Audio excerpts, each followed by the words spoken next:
Hey guys, Maria LoBalsamo here. I just want to begin by saying thank you so much for taking the time to watch this video. What I wanted to talk about today was using your Facebook for business, like your main profile, not a page, but just your main profile. So if that is what you want to do, there are some basic things that you need to tweak first possibly, and those are in regards to your profile design and your settings. So I just wanted to go through these the step one basics, I guess, to get you started using Facebook that way. So if you do these things and start implementing them and doing them, you will improve engagement on Facebook. There are a lot of other steps that go into it, like building your audience and things like that. But these are the basic steps just to get you started. So let's begin with settings. All right, so in settings, what we want to look at is privacy and timeline and tagging. So first, let's look at privacy.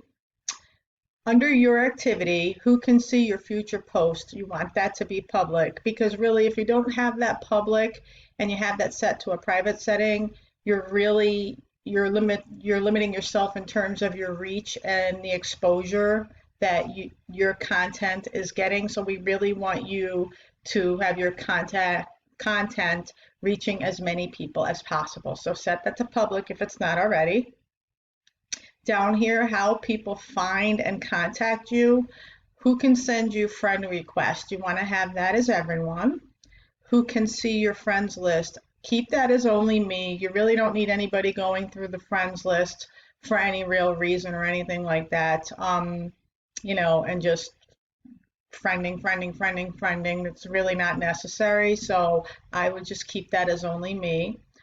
Who can look you up using the email address you provided, have that as only me. And who can look up using the phone number you provided, I would leave that as only me as well. And then this last one, do you want search engines outside of Facebook to link to your profile? You want that as a yes, okay? So let's go into timeline and tagging. So for timeline, who can post on your timeline? You want that to be only you.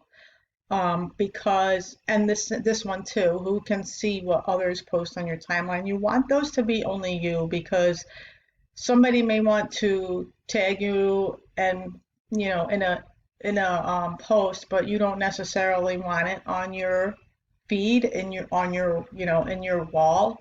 So you want to keep that to only me. And then allow others to share your post to their stories. I have that as on. That's perfectly fine. Hide comments containing certain words from your timeline. I have that as off. I've never had an issue. I guess it's like swear words and things like that possibly, but I've never had an issue, so I have that as off. For tagging, who can see posts you're tagged in on your timeline? Everyone, that's fine, because nothing's going to go on your timeline anyway, because up here you would have to approve it for it to happen, because we have these set to only me. When you're tagged in a post, who do you want to add to the audience of the post if they can't already see it? I have that as friends.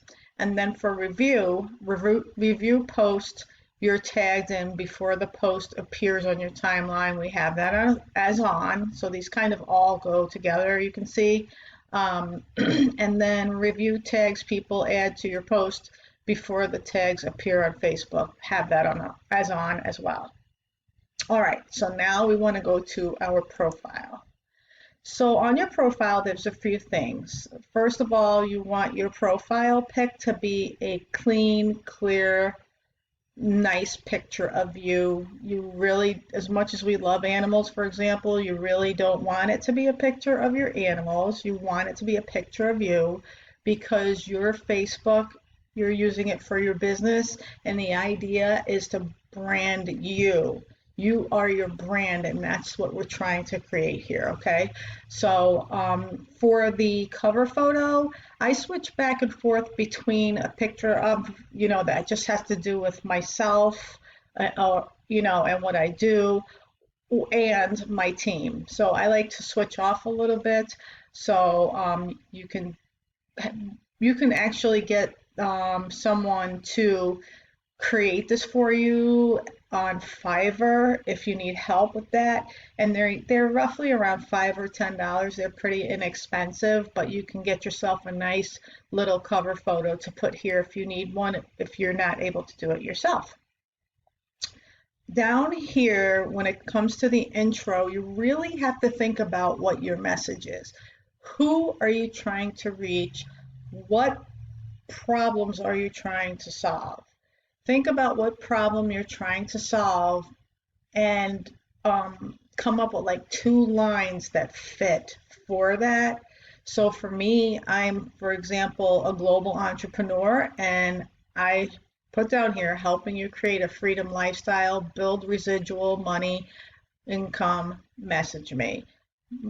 I'm promoting myself to build my business and to support other local entrepreneurs by helping them create a freedom lifestyle. So when you read that, you know that I have an opportunity and that I'm helping others with it.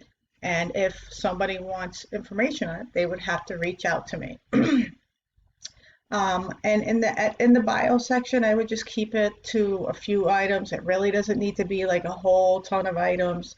Just keep it to a few items, and you can put a link in here. In fact, it's a good idea. Right now, I have mine to link to LinkedIn, my profile on LinkedIn. But what you can do here is you can actually have a link to maybe a Facebook group that you started, or a link to maybe a capture page where you capture the person who's interested in information that you have. You capture their name, their email, and or their phone number, but you can use that information later on to do some email campaign marketing. So you have some options here. I actually am probably going to change mine up, but for right now I have my LinkedIn link in here. And then this area for your featured photo, I would make that a picture of you, because again, this page is about branding you. It's about you representing yourself as a leader in the industry in whatever you choose in this message here in your intro, and that people can come to you and ask you what you do. Now, I do recommend that you not put the name of your company in here or the name of your products in here or anything like that. I mean, especially if you're a newer entrepreneur, the goal is to create curiosity. So when people come to your page, they can look through and they go, okay, you know, Maria LoBalsamo, they see my team, they see my intro, so they know what I'm about, right? And then they see my link, so if they want, they can go check me out on LinkedIn and get some more information there. Okay, like I said, it could be a Facebook group that you start or a capture page, and then my featured photo, which is me again. So we're branding you. We're not, you know, talking about your company that you're associated with. We're not talking about products. We're branding you. That's what this is about. That's what your profile design is about. So that it creates curiosity, and over time, as you're offering valuable content and people are engaging with you on your post, and you're engaging back with them, and you're engaging on their posts and that kind of thing, they will reach out to you and say, hey, you know, so-and-so, I saw your post and I checked out your wall. What is it that you do? And that's really what you want. You want people to come to you, you know, because you built curiosity and the content you delivered was awesome enough to the point where they wanted to reach out to you and ask you what you do. And that's the whole goal, you know. Hopefully you're building the relationships along the way, but when people are reaching out to you, that's perfect. That's one-on-one to have, you know, a discussion about things and go from there. So I hope this helps. If you have any questions, please let me know. And we will go from there. Look for additional videos to come. I just wanted to give you lesson 1, which is the very, very basics. All right, guys. Thank you. Bye.